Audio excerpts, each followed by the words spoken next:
Hello students, this is Vishal Kumar Sharma from Lala Jagdish Prasad Saraswati Vidya Mandir Inter College, Jansat Road, Muzaffarnagar. Welcomes you Vidya Bharati YouTube channel, Muzaffarnagar. Students, today we are going to study future indefinite tense. As all of us know, there are 12 tenses in English translation, in which the future tense, जिसे हम भविष्यकाल कहते हैं. Future means आगे होने वाली घटनाएं, जो हमारे भविष्य में होने वाली घटनाएं हैं, उन घटनाओं का जिक्र हम फ्यूचर टेंस में करते हैं. फ्यूचर की सीरीज़ का ये सबसे पहला टेंस है फ्यूचर इंडेफिनिट टेंस. ठीक है, तो इसको हम सबसे पहले कोई भी ट्रांसलेशन का सेंटेंस यदि हमारे सामने आता है तो हम उसकी आइडेंटिफिकेशन करते हैं. हिंदी के वाक्य को ये पहचानते हैं कि इसके एंड के जो वर्ड्स हैं, जो शब्द हैं, वो क्या हैं, उनसे उस टेंस की पहचान होती है और उसी के अकॉर्डिंगली हम उसे फिर ट्रांसलेट करते हैं. जैसे आइडेंटिफिकेशन में सबसे पहले इस टेंस की, फ्यूचर इंडेफिनिट टेंस की आइडेंटिफिकेशन क्या होगी. जो इनके हिंदी वाक्य होंगे,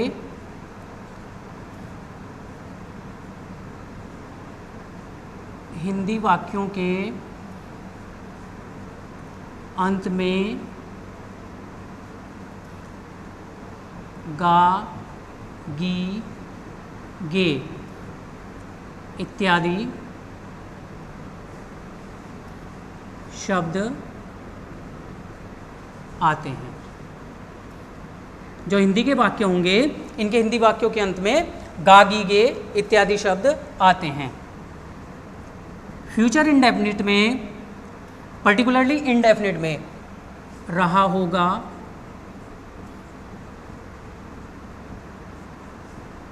चुकेगा या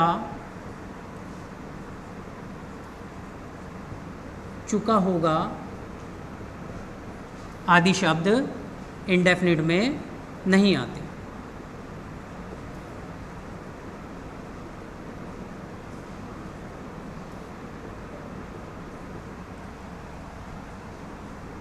तो इस प्रकार से हिंदी के वाक्यों की पहचान इजीली हो जाएगी. इसमें जो रूल है हमारा ट्रांसलेशन का, रूल ऑफ ट्रांसलेशन,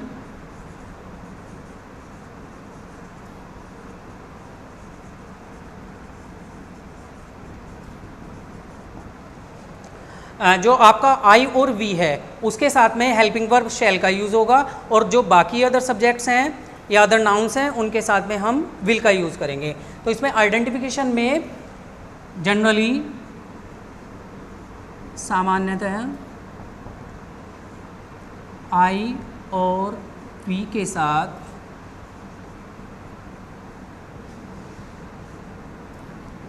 शैल और बाकी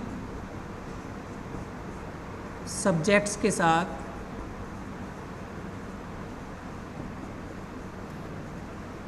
हम विल का यूज़ करेंगे.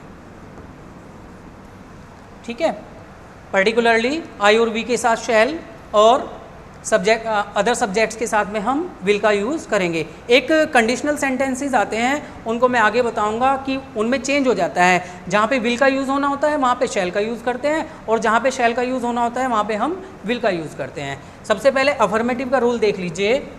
हम रूल्स ऑफ ट्रांसलेशन में सबसे पहले अफर्मेटिव का रूल देखते हैं. अफर्मेटिव सेंटेंस आप जानते ही हैं, साधारण वाक्य होते हैं जिनमें ना तो नहीं का यूज़ होता है और ना ही उनमें हम क्या का यूज़ करते हैं. तो अफर्मेटिव का जो रूल बनेगा उसमें सबसे पहले सब्जेक्ट की इंग्लिश आएगी, देन इसकी हेल्पिंग वर्ब्स हमें पता चल ही गया है, शैल और विल होती हैं. सब्जेक्ट के बाद में हम विल या शैल का यूज़ करेंगे. विल और शैल का यूज़ हम सीख ही गए हैं कि ही, शी, इट और अदर्स जो हमारे सब्जेक्ट्स हैं उनके साथ में हम विल, और पर्टिकुलर आई और वी प्रोनाउन के साथ में हम शैल का यूज़ करेंगे. तो सब्जेक्ट के बाद विल या शैल, और इस टेंस में बच्चों वर्ब की फर्स्ट फॉर्म का हम यूज़ करते हैं, देन ऑब्जेक्ट, और लास्ट में अदर वर्ड्स, अन्य शब्दों का हम यूज़ करेंगे. एक एग्जाम्पल देखते हैं. मैं आज यह पुस्तक पढ़ूंगा। ठीक है, सबसे पहले हिंदी ट्रांसलेशन के वाक्य में मैं आज यह पुस्तक पढ़ूंगा, मैं सब्जेक्ट, उसके बाद हेल्पिंग वर्ब आएगी विल या शैल, फिर वर्ब की first form, object, then other words. तो इसमें सबसे पहले सब्जेक्ट को देखिएगा, क्या है इसमें subject I.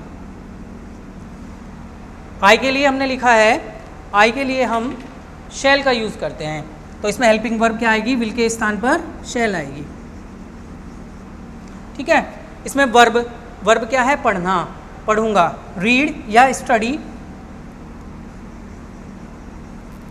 I shell read. अब इसके बाद ऑब्जेक्ट, दिस बुक।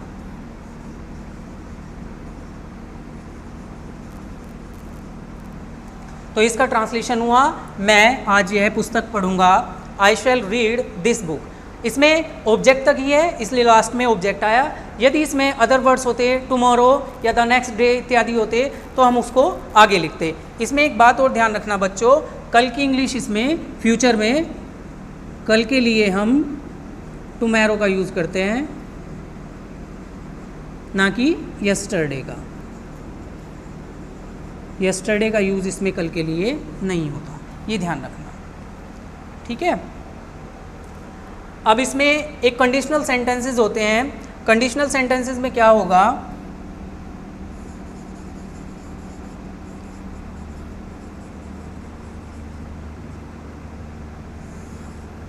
कंडीशनल्स में किसी कार्य की आवश्यकता, बाध्यता या नेसेसिटी या ऑब्लिगेशन का हम इसमें यूज़ करते हैं सेंटेंसेस में। तो उसमें थोड़ा सा चेंज आ जाता है। उसमें जहाँ पे आई और वी के साथ जनरली हम शैल का यूज़ करते हैं, उसमें जो कंडीशनल सेंटेंस होगा उसमें हम विल का यूज़ करेंगे, और अदर सब्जेक्ट के साथ में हम शैल का यूज़ करेंगे। कैसे, कंडीशनल्स में आई और वी के साथ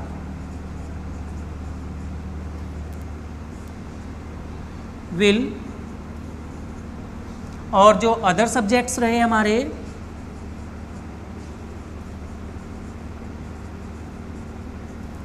हम शैल का यूज़ करेंगे। इनका भी एक एग्जाम्पल हम देख लेते हैं।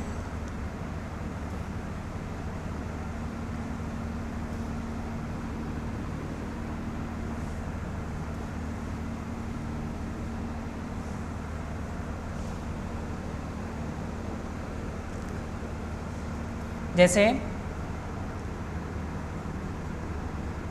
तुम्हें आज वहाँ जाना होगा। देखिए, हिंदी के इस वाक्य को पढ़ के हमें पता चल रहा है कि इस वाक्य में नेसेसिटी है, आवश्यकता है, तुम्हें आज वहाँ जाना होगा। तो इसे हम कैसे ट्रांसलेट करेंगे, यू, चूँकि इसमें नेसेसिटी आई है तो यू के साथ में हम किसका इस्तेमाल करेंगे, शैल का। यू शैल गो देयर, और अदर वर्ड्स में यहाँ पे आज यानी टुडे। तो इस प्रकार से हम अफर्मेटिव के सिंपल सेंटेंस और कंडीशनल दोनों प्रकार के वाक्यों को ट्रांसलेट करना सीख गए। बस ये ध्यान रखना है, इसमें केवल आपका वर्ब, जो आपकी हेल्पिंग वर्ब है, वो चेंज हो जाती है कंडीशनल सेंटेंसेस में। ठीक है, अब इसका नेक्स्ट आता है नेगेटिव।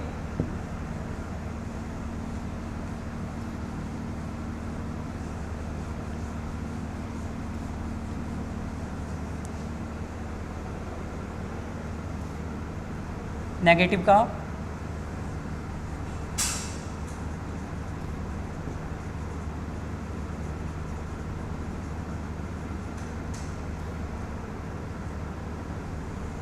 नेगेटिव सेंटेंस में क्या होगा, हमें पता है नेगेटिव सेंटेंस नोट वाले वाक्य होते हैं, और जनरली नोट वाले जो सेंटेंस होते हैं उनमें हम हेल्पिंग वर्ब के बाद नोट लगाते हैं। तो इस तरह से इसका रूल बनेगा, पहले सब्जेक्ट की इंग्लिश आएगी, देन हेल्पिंग वर्ब है इसकी विल या शैल, देन नॉट, वर्ब की first form object, and other words. ठीक है, लेट्स एन एग्जाम्पल।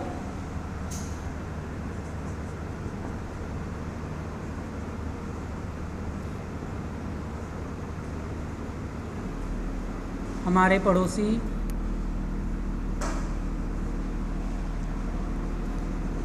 आज बाजार नहीं जाएंगे। चूँकि ये नेगेटिव का वाक्य है, इसमें हिंदी के वाक्य में नहीं आया है, तो इसकी ट्रांसलेशन हम इस रूल के अकॉर्डिंग करेंगे। हेल्पिंग वर्ब के बाद यानी विल या शैल के बाद नॉट। सबसे पहले इसमें सब्जेक्ट देखिएगा, सब्जेक्ट है हमारे पड़ोसी, आवर नेबर्स। इसमें एक बात ध्यान रखना, इसमें सिंगुलर प्लूरल का वर्ब पे कोई प्रभाव नहीं पड़ता, इसलिए इसमें विल आएगी, शैल नहीं आएगी। मैंने बताया शैल केवल आई और वी के साथ या कंडीशनल्स में रूल जो है अपोजिट हो जाता है। Our neighbours will not go to market. ये हमारा नेगेटिव का ट्रांसलेशन हुआ। तो अफर्मेटिव और नेगेटिव आशा करता हूँ आपको समझ में आए होंगे।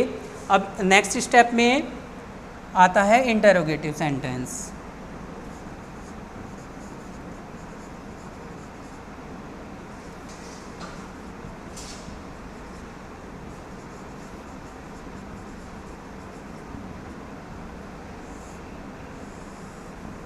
इंटेरोगेटिव आप समझते ही हैं क्या वाले वाक्य जिनमें शुरू में क्या आता है। हिंदी के वाक्यों में शुरू में क्या आएगा वो इंटेरोगेटिव सेंटेंस कहलाते हैं। तो जो क्या है हमारी उसको हेल्पिंग वर्ब से शुरू में डिनोट कर देंगे। पहले रूल क्या के लिए जो हेल्पिंग वर्ब्स हैं विल या शैल सेंटेंस के स्टार्टिंग में आ जाएगी, then subject, then verb first form, object and other words. ठीक है, हेल्पिंग वर्ब स्टार्टिंग में, देन सब्जेक्ट, वर्ब की first form, object and other word. इसका एक एग्जाम्पल,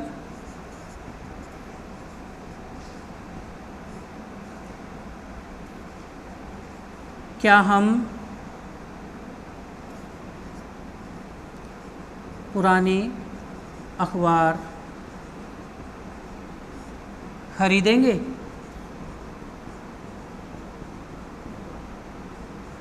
और ये अंडरस्टूड है, इसमें लास्ट में हिंदी के वाक्यों में भी क्वेश्चन मार्क आएगा और इंग्लिश के ट्रांसलेशन के वाक्यों में भी लास्ट में हम क्वेश्चन मार्क लगाएंगे। इस रूल के अकॉर्डिंग बना देते हैं, क्या हम पुराने अखबार खरीदेंगे। इसमें सबसे पहले सब्जेक्ट देखिए, चूंकि सब्जेक्ट के अकॉर्डिंग ही हमारी हेल्पिंग वर्ब इसमें आनी है, तो इसमें हम है सब्जेक्ट, तो हम के लिए इसमें शैल आएगा। स्टार्टिंग में क्या आएगा? शैल। शैल वी, खरीदने की इंग्लिश आएगी बाय। पुराने अखबार, shall we buy old newspapers. चूंकि आपका सेंटेंस इंटेरोगेटिव है तो लास्ट में साइन ऑफ इंटेरोगेशन आएगा। ठीक है, ये इंटेरोगेटिव सेंटेंस समझ में आया स्टूडेंट्स। अब इसी में ही एक सेंटेंस होते हैं इंटेरोगेटिव नेगेटिव। इंटेरोगेटिव नेगेटिव में क्या होगा, वहाँ पे शुरू में helping verb, then subject, then not, इसी रूल में। वो हम रूल एक बार देख लेते हैं इंटेरोगेटिव नेगेटिव का।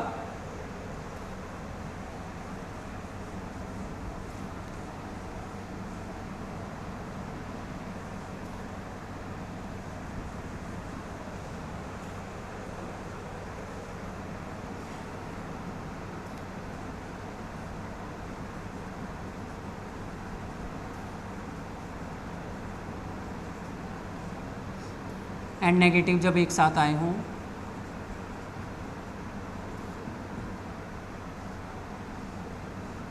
उसमें क्या होगा, सबसे पहले हेल्पिंग वर्ब विल या शैल, देन सब्जेक्ट। चूंकि इन वाक्यों में नोट भी होगा तो नोट जो है हम सब्जेक्ट के बाद लगाएंगे, then not, then verb first form, then object, then other words. ये रूल हुआ इंटेरोगेटिव नेगेटिव का। सिर्फ इंटेरोगेटिव और इंटेरोगेटिव नेगेटिव में यही डिफरेंस है, उसमें सब्जेक्ट के बाद नोट आएगा, बाकी same rule as it is है। ठीक है, कोई इसका एग्जांपल देख लो।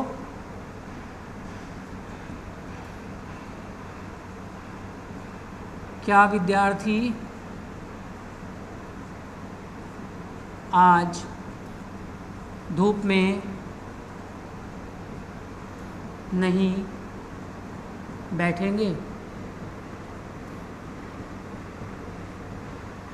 ठीक है, इस रूल के अकॉर्डिंग इसे बना देते हैं, क्या विद्यार्थी आज धूप में नहीं बैठेंगे। विल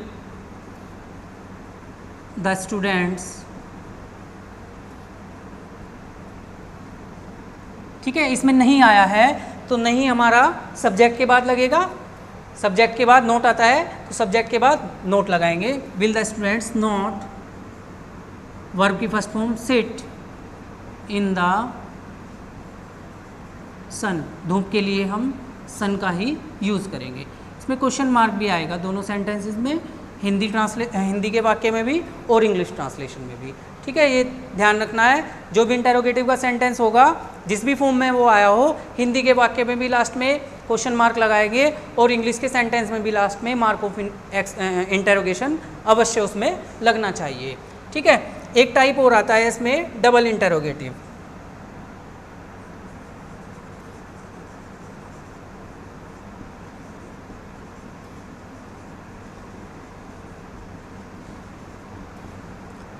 ये किस प्रकार के वाक्य होते हैं? डबल इंटरोगेटिव सेंटेंस वो होते हैं जिनमें क्या, क्यों, कब, कहाँ, कैसे, कौन या किसको, ये प्रश्नवाचक शब्द जो हैं वाक्य के बीच में आते हैं।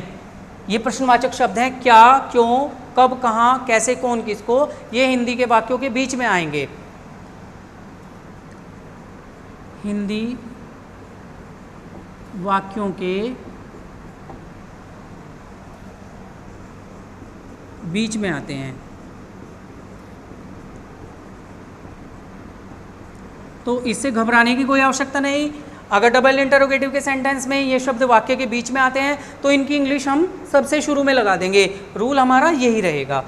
सभी को पता है क्या, व्हाट, क्यों, वाई, व्हेन, कब, वेयर, हाउ, हु, हुम या हुज इत्यादि शब्द, इनकी इंग्लिश हम सबसे शुरू में लगा देंगे डबल इंटरोगेटिव सेंटेंस में, और बाकी रूल एज इट इज रहेगा। उपरोक्त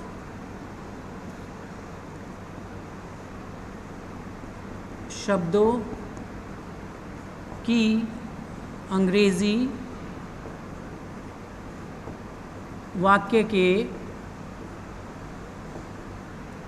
शुरू में लगाते हैं।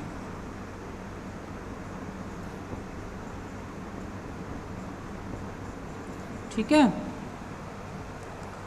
तो एक हिंदी का सेंटेंस देख लेते हैं।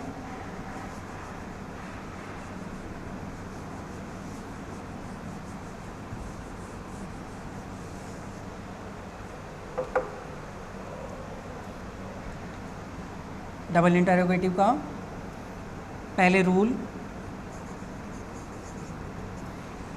ये जो इंटरोगेटिव शब्द क्वेश्चन वर्ड कहलाते हैं। QW शॉर्ट फॉर्म में लिखा हुआ है क्वेश्चन वर्ड्स। QW और OW में अंतर होता है students, OW and QW। OW का मीन्स होता है अदर वर्ड्स। बहुत से बच्चे कंफ्यूज रहते हैं इसमें, यहाँ पे रूल में QW लिख देते हैं और यहाँ पे स्टार्टिंग में OW लिख देते हैं। इनमें दोनों में डिफरेंस है। OW मीन्स होता है अदर वर्ड्स और QW मीन्स होता है क्वेश्चन वर्ड्स। ये शॉर्ट फॉर्म में लिखा हुआ है। सबसे पहले क्वेश्चन वर्ड्स की इंग्लिश आएगी, देन आपका हेल्पिंग वर्ब। हेल्पिंग वर्ब होती है विल या shall, then subject, then verb first form, then object और लास्ट में अदर वर्ड्स। ठीक है, क्वेश्चन मार्क तो अंडरस्टूड है ही, जितने भी इंटरोगेटिव के सेंटेंस होते हैं उनमें लास्ट में क्वेश्चन मार्क हम लगाते हैं। पहले क्वेश्चन वर्ड, फिर हेल्पिंग वर्ब विल या शैल, फिर सब्जेक्ट, वर्ब की फर्स्ट फॉर्म, देन ऑब्जेक्ट और लास्ट में अदर वर्ड्स। कोई एग्जांपल?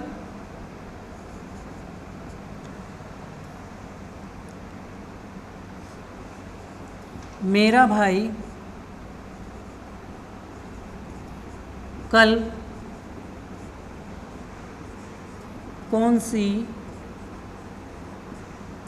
फिल्म देखेगा?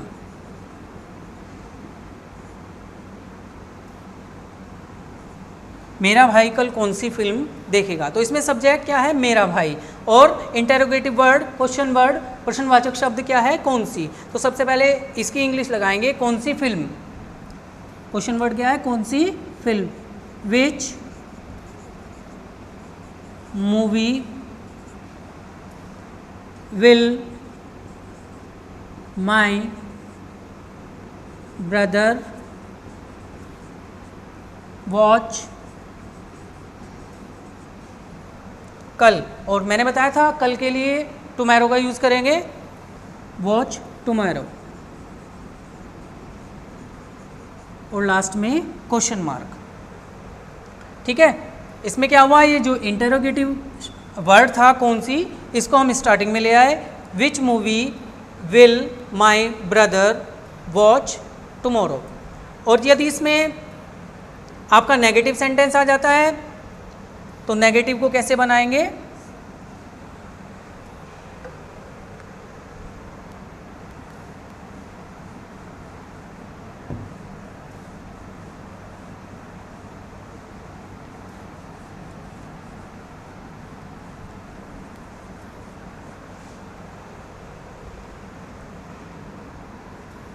डबल इंटरोगेटिव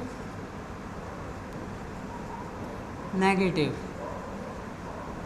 इसमें वही रूल तो एज इट इज ही रहेगा, केवल सब्जेक्ट के बाद नोट आ जाएगा। पहले question words, then helping verb, then subject plus not plus verb first form,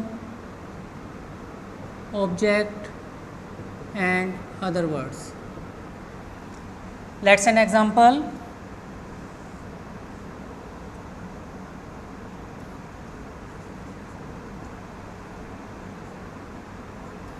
तुम अपने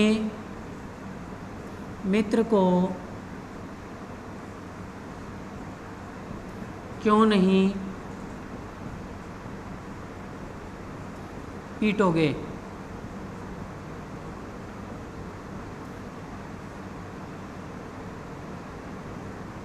ठीक है, ये डबल इंटरोगेटिव नेगेटिव है क्योंकि इसमें क्यों भी आ रहा है और नहीं भी।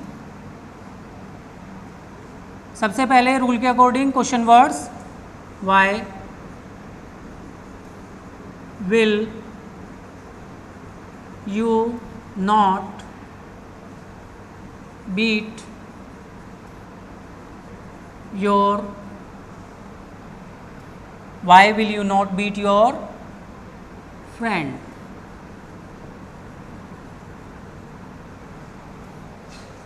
प्रश्नवाचक शब्द जो हमारा बीच में आया उसे शुरू में ले आए, फिर हेल्पिंग वर्ब, फिर सब्जेक्ट नोट, फिर वर्ब, देन ऑब्जेक्ट। इस तरह से हमने फ्यूचर इंडेफिनिट के सभी प्रकार के सेंटेंसेस का हमने अध्ययन किया। रूल्स के अकॉर्डिंगली हमने उन्हें ट्रांसलेट किया रूल जानते हुए। तो student, I hope you will enjoy very much of this video. Thanks for watching.